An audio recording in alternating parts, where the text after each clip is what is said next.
بسم اللہ الرحمن الرحیم، السلام علیکم۔ آپ دیکھ رہے ہیں پروگرام نیوز فیڈ، میں ہوں مرتضیٰ ڈار۔ پروگرام میں آج بات کریں گے ملک کی سیاسی صورتحال کے حوالے سے، جاننے کی کوشش کریں گے کہ آج ملک کے سیاسی منظرنامے کے اندر جو ڈیولپمنٹس ہیں، جو فیصلے ہو رہے ہیں، وہ آنے والے وقت میں اور موجودہ حالات میں کس جانب اشارہ کر رہے ہیں۔ مشترکہ طور پر جتنی بھی جماعتیں ہیں ان کا پی ڈی ایم کے بینر تلے اجلاس ہوا اور اس کے اندر یہ طے کیا گیا کہ حکومت اپنی مدت جو ہے وہ پوری کرے گی۔ ساتھ ہی ساتھ اب سے کچھ دیر قبل مریم نواز صاحبہ کا بھی ایک ٹویٹ یا ایک ری ٹویٹ کہہ لیجیے سامنے آیا، جس کے اندر انہوں نے معاشی پالیسیز میں خصوصاً ڈالر کے حوالے سے کچھ سٹیٹسٹکس سے جس کو انڈوز کیا، ری ٹویٹ کیا، جس کے اندر یوں گمان ہو رہا ہے جیسے نون لیگ اور شین لیگ جو ہے اس میں کچھ اختلافات ہیں، ایویڈنٹ ہیں۔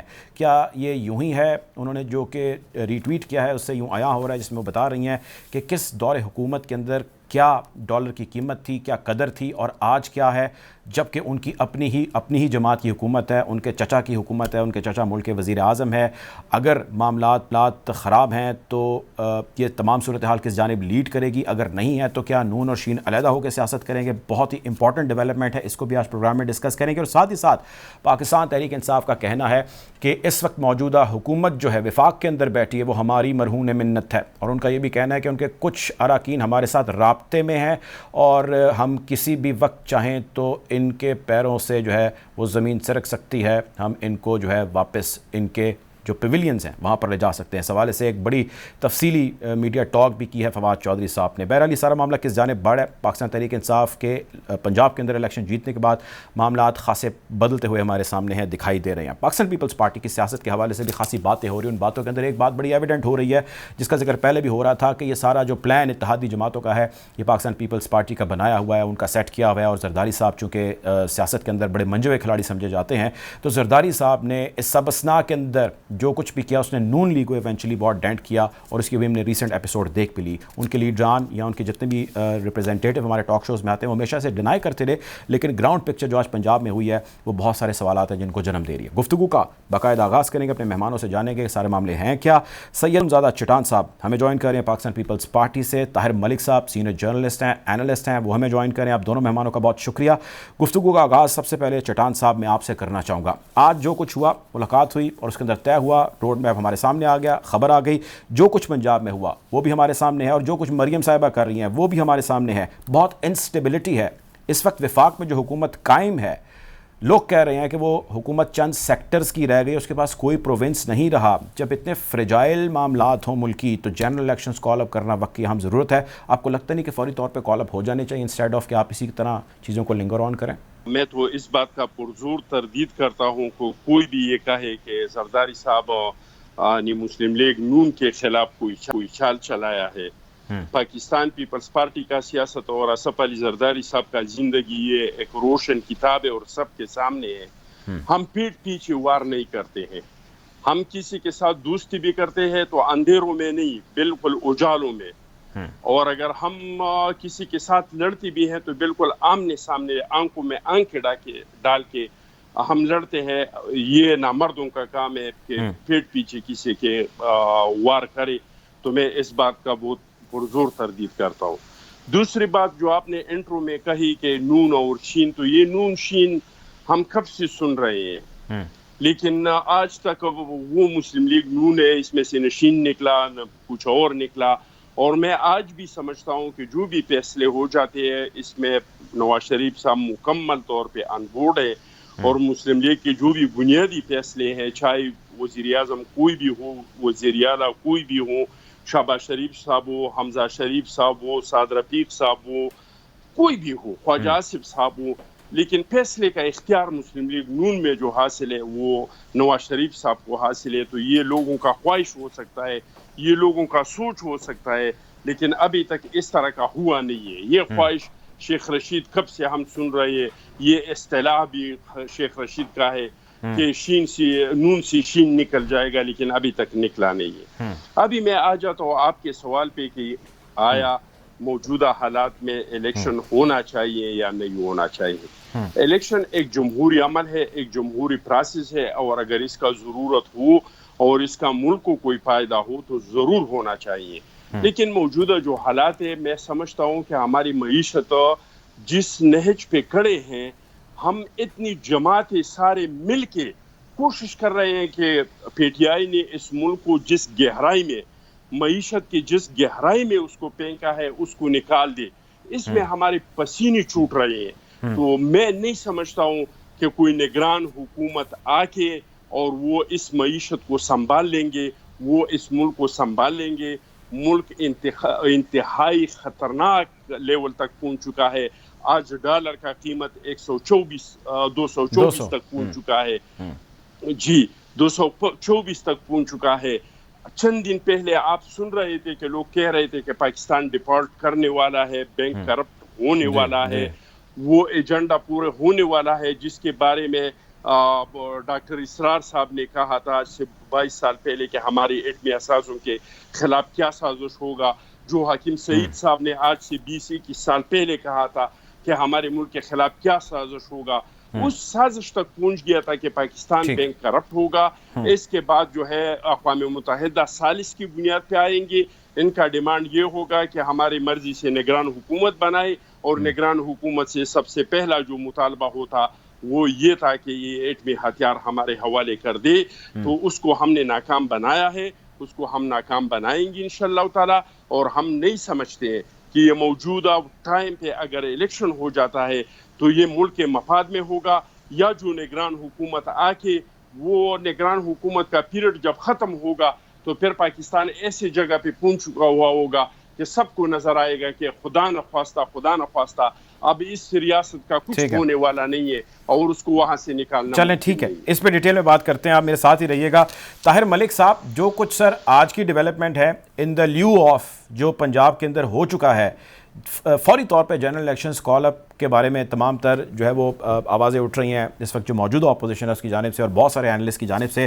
Sir what is your take, کیا چل رہا ہے؟ لاجیکلی تو اگر آپ دیکھیں تو میرے خیال میں پاکستان میں الیکشن ہونے چاہیے. جمہوریت کی جو بیسک ڈیفینیشن ہے پھر آپ کو لوگ پیپل وائس ہے, اور یہ سمجھا گیا تھا کہ لوگ جو اکثریتی فیصلہ کرتے ہیں وہ عام طور پہ لاجیکلی وہ سچ کا ہوگا, وہ ریئلٹی کا ہوگا. تو اگر کوئی بھی پارٹی ہے, خطر صاحب کی چٹان صاحب کی ریسپیکٹ کرتا ہوں, ہر پارٹی کی ریسپیکٹ کرتا ہوں, تو یہ الیکشن کو انکار کا مطلب ہے جمہوریت سے انکار کر رہے ہیں, پہلی بات. دوسری بات یہ ہے کہ آپ اس اسمبلی کی بات کر رہے ہیں جس کو آپ سب نے کہا کہ یہ ایک سلیکٹڈ ہے, یہ ایک کرپشن کی پیداوار ہے, یہ دھاندلی کی پیداوار ہے. تو ایک ایسی اسمبلی جس کی وجود بھی آپ نے نہ ماننا ہو, پھر آپ کس آرگومنٹ سے, یہ آرگومنٹ بڑا میں سمجھتا ہوں نان ڈیموکریٹک ہے, بڑا اتھارٹیٹیو ہے. تو موجودہ اعظم الیکشن نہیں کراتے. یہ کانفلکٹ ہے, ایک کنفیوژن ہے. عمران اچھا ہے, یہ برا لگتی پیپل آف پاکستان ڈیسائڈ, یا پھر آپ کہتے ہیں کہ آپ کو جمہوری پوزیشن نہیں ہے. یہ تو پہلا پارٹ ہے مجھے سوال, آپ کے سوال کا جواب کا. اب میں اپنے یو ٹرن لینے لگا عمران خان کی طرف. جی وہ ایک جو اصل ایشو ہے وہ یہ ہے کہ آپ نے 30-35 سال سے 70 سال سے پولیٹیکل پارٹیوں کو نرج نہیں کرنے دیا, ان کو ڈیولپ نہیں ہونے دیا, ان میں مائنڈ ہی نہیں کام نہیں کیا. اب آپ یہ کہیں کہ جس طرح میں نے بڑی فلمی بات کی ہے کہ صبح یہ سارے ڈیموکریٹ بن جائیں, بڑے اصولی بن جائیں, وہ بھی نہیں ہوگا. تو ہم نے جو بویا 70 سال سے بھائی وہ کاٹنا ہے, اور وہ کاٹنے کا ٹائم ہو گیا ہے. پولیٹیکلی بھی آپ پھنس گئے ہیں کرائسس میں, فائنینشلی بھی پھنس گئے ہیں, اکنامیکلی پھنس گئے ہیں, فارن ریلیشن بھی پھنس گئے ہیں. اور میں سمجھتا ہوں یہ ٹائم آ گیا کہ ساری پولیٹیکل پارٹی اسٹیبلشمنٹ ساتھ بیٹھے, سارے پہلے معافی مانگے کہ ہم نے 70 سال سے اس ملک کی عوام کے ساتھ جمہوری کے ساتھ جو کیا ہے آج اس کا سل آ گیا, اور ایک نئی لائن آف ایکشن اپنائی جائے اور جہاں پہ سب کنسنسس جائے. ٹھیک ہے, ٹھیک ہے, آپ میرے ساتھ رہیے گا. چٹان صاحب, سر ایک چیز جو ہر زبان زدیاں میں ہر شخص پوچھ رہا ہے وہ یہ پوچھ رہا ہے کہ آپ لوگوں کا اتنا گٹھ جوڑ, اتنا اتحاد, پنجاب کے اندر منجی ہوئی ٹیم جو ہے وہ میاں صاحب کی ایکسپیرینس ٹیم, تجربے کار, اور یقینی طور پہ وسائل بھی ظاہر حکومت کے پاس ہوتے ہیں اور بہت ساری پاورز اس کے پاس ہوتی ہیں, اس سب کے باوجود جو نتائج پاکستان تحریک انصاف نے حاصل کیے ہیں سر, اس نے, یہ تو آپ پلیز مانیے کہ اس نے بہت سارے لوگوں کو سرپرائز کر کے رکھ دیا ہے. کیا وجہ ہوئی کہ لوگ آج پاکستان تحریک انصاف یا عمران خان کے ہاتھ پہ لبیک کر رہے ہیں اور ووٹ کاسٹ کر رہے ہیں, اور ایسا ٹرن آؤٹ آیا ہے نیئر ٹو 50% جو کہ جنرل الیکشنز میں بھی نہیں آتا؟ دیکھیے جی, اگر ہم حقیقت پہ جائے تو اس کو کوئی خاص کامیابی نہیں ہوئی ہے، بلکہ اس کو بہت بری طریقے سے شکست ہوا ہے۔ اچھا، سب سے پہلا شکست تو اس کو یہ ہوا کہ انہوں نے اپنے 20 میں سے 15 نشستیں واپس جیت لیے، اچھا 5 جو سیٹیں تھے وہ ہارے۔ اچھا دوسرا جو اس کو شکست ہوا وہ یہ ہوا کہ اس پہ اس کو قوم سے، خصوصی طور پہ الیکشن کمیشن سے، اور یہ جس کے لیے مجھے نہیں پتا کہ یہ کس کو کہہ رہا تھا، لیکن کس کو تو کہہ رہا تھا نا، جو ایکس وائی کا نام لے رہا تھا کہ ایکس ہے اور وائی ہے، تو ان 4 لوگوں سے اس کو معافی مانگنا چاہیے۔ یہ ایک بار پھر جھوٹا ثابت ہوا جو یہ کچھ کہہ رہا تھا اچھا کہ ایکس ہے وائی ہے اور پتہ نہیں کیا کیا یہ کہہ رہا تھا، تو وہ ساری باتیں جھوٹ ثابت ہوئی۔ لیکن سر سوال تو ابھی بھی وہی ہے نا کہ لوگوں نے ووٹ پھر کیوں کاسٹ کیا سر؟ ووٹ یہ کوئی اس طرح کی چیز نہیں ہے کہ ہمیں نہیں پتا تھا۔ جب ہم اقتدار میں آ رہے تھے تو پی ڈی ایم میں اکثر اختلافات اس بات پہ ہوتے تھے کہ بھائی 1 سال اس بندے کا رہ جاتا ہے، 1 سال بعد اگر یہ باہر نکلے گا لوگ اس کو ٹماٹر انڈے جو ہاتھ میں آئے گا اس کو ماریں گے، اور اگر ہم اس حالات میں آ گئے اور تو ہمیں سخت فیصلے کرنے پڑیں گے۔ وہ سخت فیصلوں کا ایک عوامی رد عمل آئے گا جس کا اثر ہماری ووٹ بینک پہ پڑے گا، میڈیا ہمارا مخالفت کرے گا، عوام میں غصہ ہوگا، لیکن ان سب کے باوجود ہم نے کہہ دیا کہ بھائی ملک ہے تو سیاست ہے، اگر ملک نہیں ہے تو پھر سیاست کا فائدہ کیا؟ سر یہ تو آپ کہہ رہے ہیں نا ملک بچانے کے چٹان لیے بھائی، آئے تھے، سر یہ تو آپ کہہ رہے ہیں، میری سنیں، ہمیں پہلے سے پتا تھا کہ اس پتا کا تھا، یہ میں آپ نے یہ بات پہلے بھی کہی ہوئی ہے، مجھے یاد ہے یہ بات، آپ نے ہمارے ٹاک شوز میں بھی کہی ہے کہ آپ کو مشکل فیصلے کرنے تھے، ملک کو بچانے کے لیے کرنے تھے، لیکن آپ کا یہ آرگیومنٹ یا آپ کا یہ بیانیہ لوگ کیوں نہیں مان رہے؟ بہت سارے لوگ یہ کہہ رہے ہیں آپ کے، لیکن وہ مان کیوں نہیں رہے؟ کہ جی یہ اس لیے نہیں مان رہے ہیں کہ جو مہنگائی ہے یہ ایک تو اس کا رد عمل ہے، اور دوسرا یہ کہ یہ جو بیانیہ ہے یہ سچ پہ مبنی ہے، یہ اس طرح کا جھوٹا بیانیہ نہیں ہے جس طرح کہ عمران خان نے پہلے تبدیلی کا جھوٹا بنایا، پھر مدینہ کے ریاست کا بنایا، اب پتہ نہیں کوئی امپورٹڈ کا بنا دیا۔ یہ اس طرح کا جھوٹا نہیں ہے، یہ حقیقت ہے، اور حقیقت لوگوں پہ اشکار ہو جاتے ہیں لیکن کچھ عرصہ بعد، اور ہم یہ نہیں کہتے ہیں کہ آج ہمیں لوگ زندہ باد کہے، ہمارا سیاست یہ ہے کہ تاریخ لکھے کہ پاکستان پہ جب ایسے حالات آ گئے تھے تو اس وقت پہ کون سی لیڈر کا کیا کردار تھا اور کون سی پارٹی نے کیا کردار ادا کیا تھا۔ اصل چیز تو وہ ہے جو آپ کے جانے کے بعد لوگ یاد کریں، جس طرح کہ آج وہ جو اسٹیبلشمنٹ کے گملوں میں پیدا ہوئے اور آج درخت بن چکے ہیں، وہ سارے برملا کھڑے ہو کے اور شہید ذوالفقار علی بھٹو صاحب کو اور محترمہ بینظیر بھٹو صاحبہ کو یاد کرتے ہیں۔ اچھا ویسے اصل چیز تو وہ ہے، اقتدار کیا ہے، لیکن چٹان بھائی آپ کی اس بات کا دوسرا مطلب میں یہ نکال سکتا ہوں کہ جنرل الیکشنز کے اندر بھی آپ کو ہارنا ہوگا کیونکہ مہنگائی تو کنٹرول نہیں ہونے والی ابھی؟ میں آپ کو یقین سے دلاتا ہوں کہ 6 مہینے کے اندر میں یہ نہیں کہہ رہا ہوں کہ 6 مہینے میں اس ملک کے مسائل حل ہو جائیں گے، لیکن 6 مہینے کے اندر میڈیا کو اور ایک عام پاکستانی کو، پڑھے لکھے کو، ان پڑھ کو، سب کو نظر آ جائے گا کہ پاکستان آپ صحیح ٹریک پہ چل رہے ہیں۔ دوسرا یہ کہ 1 سال بعد جب ہمارا 1 سال کا اور 4 سال کا عمران خان کا موازنہ حکومتوں کو کیا جائے گا تو ہمارے 1 سال کے دور میں ایک دن لوگوں کو نظر آئے گا کہ پاکستان آگے بڑھا ہے، اور عمران کے بارے میں جب سوچے گا تو ایک دن لوگ دیکھیں گے کہ عمران کے دور میں پاکستان پیچھے آ چکا ہے۔ تو انشاءاللہ تعالی یہ ہمارا پکا یقین ہے۔ ہمیں ایسے حالات میں پاکستان ملا تھا کہ سوات سے پاکستان کا جھنڈا اتارا گیا تھا، ہمیں ایسے حالات میں پاکستان ملا تھا کہ ٹرائبل ایریا پہ ریٹ آف دی گورنمنٹ ختم ہو چکا تھا۔ مولانا فضل الرحمان صاحب اٹھ کھڑا ہوا اور انہوں نے کہہ دیا کہ عسکریت پسند یہ مارگلا کے پہاڑوں تک پہنچے ہیں۔ لوگ چینی کے لیے قطاروں میں کھڑے ہوتے تھے، لوگ آٹے کے لیے قطاروں میں کھڑے ہوتے تھے، الحمدللہ ہم نے قابو پا لیا تھا۔ ہمیں ایسے حالات میں پاکستان ملا کہ بنگلہ دیش ہم سے علیحدہ ہو چکا تھا، ہمارے 90,000 فوجی وہ دشمن کے قید میں تھے، ہمارے سرزمین پہ دشمن نے قبضہ کیا تھا، ہم نے پاکستان کو ایسے حالات میں بھی آگے بڑھایا ہے۔ ضیاء الحق کے بعد بی بی کو پاکستان ملا GTSوں میں دھماکے ہوتے تھے, سنیماؤں میں دھماکے ہوتے تھے, اسکول کے بچوں کے بچے کے اسکولوں میں دھماکے ہوتے تھے. ہمیں پاکستان ملا اور ہم نے پاکستان کو آگے بڑھا دیا. انشاءاللہ تعالی 1 سال کے اندر ہم اس ملک کو آگے بڑھائیں گے, پیچھے لے کے نہیں جائیں گے. مسائل زیادہ حل ہو یا کم, لیکن لوگوں کو نظر آئے گا کہ ریاست پاکستان آگے بڑھ رہا ہے, پیچھے نہیں آ رہا ہے. ٹھیک ہے, ٹھیک ہے, آپ میرے ساتھ رہیں. ملک صاحب, اگر آپ سن پائیں جو فرما رہے ہیں چٹان بھائی, وہ یہ کہہ رہے ہیں, بلکہ بہت سارے جو اس وقت حکومت کے ریپرزینٹیٹیو ہیں وہ ہمارے شوز پہ آتے ہیں, آپ کے شوز پہ بھی آتے ہوں گے, وہ آ کے یہ کہہ رہے ہیں کہ ہم اس وقت پاکستان کو بچا گئے ہیں, اور ہم اگر نہ آتے تو ملک جو ہے وہ دیوالیہ بھی ہو جانا تھا, اور بہت کچھ پاکستان کا سٹیک پہ لگا تھا. میں ان کی اس چیز کو ڈاؤٹ نہیں کر رہا, میرا شاید کام یوں نہیں ہے کہ میں ڈاؤٹ کروں, لیکن میرا سوال آپ سے یہ ہے کہ عوام الناس جس کی خاطر وہ یہ کر رہے تھے, اس نے اس چیز کو ایکسیپٹ نہیں کیا اور انہوں نے ووٹ کیا اس کو جو اس سب کے اگینسٹ تھا, یعنی عمران خان.